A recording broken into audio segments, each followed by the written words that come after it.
नमस्ते साथीहरू, Nepal stock market च्यानलमा हार्दिक स्वागत गर्दछु। भिडियोलाई लाइक र च्यानललाई सब्स्क्राइब गरी हौसला प्रदान गरिदिनु हुन अनुरोध गर्दछु। आज हामी स्टक कुन बेलामा अथवा कहिले बाई गर्ने र कहिले सेल गर्ने भन्ने बारेमा चर्चा गर्नेछौँ। सबै लगानीकर्ताहरू दुविधामा पर्ने विषय भनेको नै बाई र सेल गर्ने समय हो।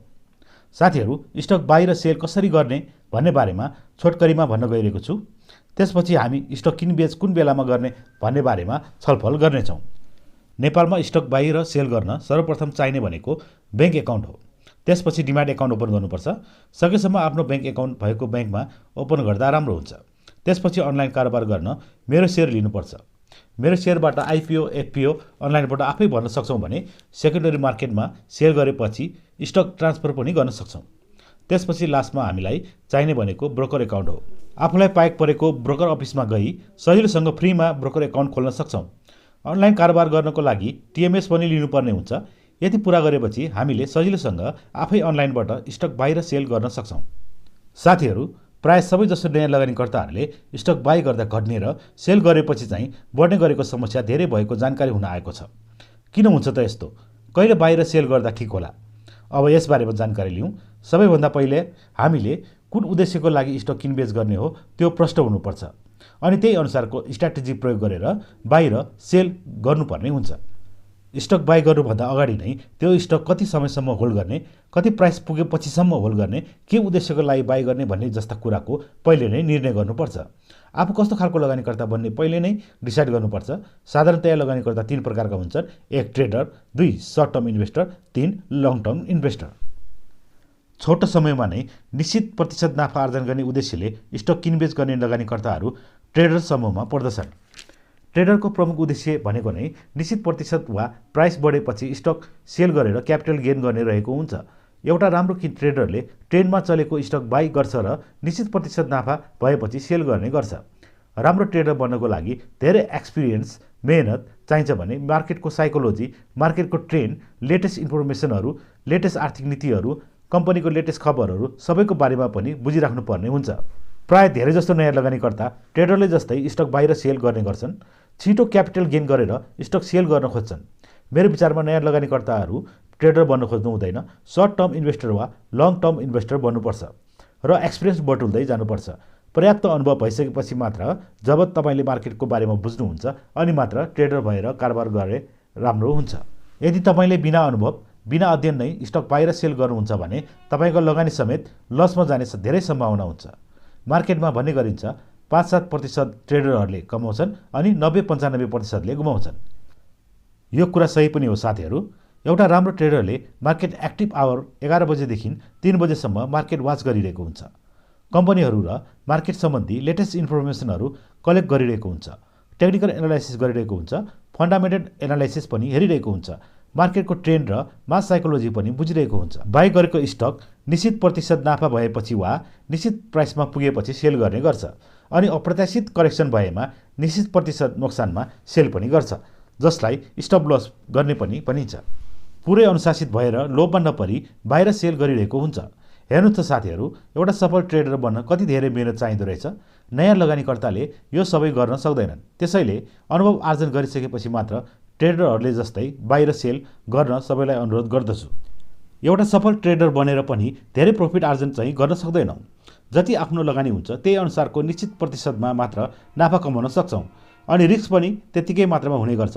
थोरै लगानीमा धेरै प्रफिट कमाउनको लागि इन्भेस्टर नै बन्नुपर्ने हुन्छ। स्टक मार्केटबाट कसरी करोडपति अरबपति बन्न सकिन्छ भन्ने बारेमा पहिले नै भिडियोहरू बनाइसकेको छु।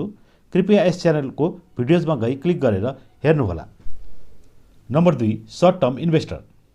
कम्पनीले दिएको डिभिडेन्ड पनि खाने र क्यापिटल गेन पनि गर्ने उद्देश्यले बाहिर सेल गर्ने 1-2 महिनादेखि 1-2 वर्षसम्म होल्ड गर्ने लगानीकर्ताहरू यस समूहमा पर्दछन्। कुनै कम्पनीले राम्रो प्रोग्रेस गर्दैछ र राम्रो डिभिडेन्ड पनि दिँदैछ अनि भविष्यमा स्टकको प्राइस पनि बढ्नेछ जस्ता कुराहरूबाट प्रेरित भई स्टक बाई गर्छन् सर्ट टर्म इन्भेस्टरहरूले। स्टकको प्राइस आफूले चाहेको जति बढेमा 1-2 महिनादेखि 1-2 वर्षसम्ममा सेल पनि गर्छन् अनि मार्केट करेक्सन भएको बेलामा बाई गर्ने र केही समय होल्ड गरेर मार्केट बुलिस भएर अप ट्रेन्डमा भएको बेलामा सेल गर्ने लगानीकर्ताहरू पनि यस समूहमा पर्दछन्। नयाँ लगानीकर्ता साथीहरूले सकेसम्म कम्तीमा पनि सर्ट टर्म इन्भेस्टरले सरह स्टक बाहिर सेल गर्नुपर्छ अदरवाइज सकेसम्म लङ टर्म इन्भेस्टर बन्नु नै सबैभन्दा राम्रो हो।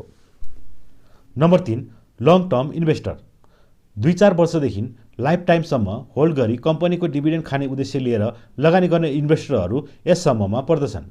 रिसर्च गरेर राम्रो ग्रोथ भएको भविष्यमा पनि उच्च प्रतिफल दिने कम्पनीहरू छान्ने, फन्डामेन्टल एनालाइसिस गरेर सकेसम्म कम प्राइसमा राम्रो कम्पनीको स्टक बाई गर्न सक्नु नै लङ टर्म इन्भेस्टरको प्रफिट हो। लङ टर्म इन्भेस्ट गर्ने लगानीकर्ताले बाई गरेपछि स्टक सेल गर्ने सोचेको नै हुँदैन। लामो समयसम्म होल्ड गरी कम्पनीले दिने डिभिडेन्ड लिने र फेरि रिइन्भेस्ट गर्ने गर्दछ। केही गरी स्टकको प्राइस घटेमा थप किताहरू बाई गरेर एभरेजिङ गर्छन् र झनै मजबुत बन्छन्। अझै भन्नुहोस् कि लङ टर्म इन्भेस्टरहरू मार्केट कहिले बियरिसमा जान्छ र राम्रो कम्पनीको स्टकहरू बाई गरौँ भनेर बसेका हुन्छन्। लगानीकर्ताहरूमा सबैभन्दा बढी मुनाफा कमाउने नै लङ टर्म इन्भेस्टरहरू नै हुन्। थोरै लगानीबाट पनि मनकी कमाउन लङ टर्म इन्भेस्टर बन्नुको अर्को विकल्प छैन। साथीहरू, हामीले विभिन्न किसिमका लगानीकर्ताहरूले फरक फरक उद्देश्यका लागि स्टक बाई र सेल गर्छन् भन्ने बारेमा चर्चा गऱ्यौँ। साधारण अर्थमा भन्नुपर्दा स्टकको प्राइस तल आउँदा बाई गर्ने र प्राइस माथि जाँदा बेच्ने हो। Buy in red, sell in green, यो नै साधारण नियम हो बाई र सेलको। सकेसम्म मार्केट करेक्सन भएको बेलामा, बियरिसमा पीई रेसियो थोरै भएको बेलामा बाई गर्न सक्नु नै पहिले नै प्रफिट गेन गरे जस्तै हो। अनि मार्केट उच्च रूपले बढेको बेलामा, सबैतिर हरियाली भएको बेलामा स्टक सेल गर्न सक्नु नै सफल लगानीकर्ता बन्नु हो।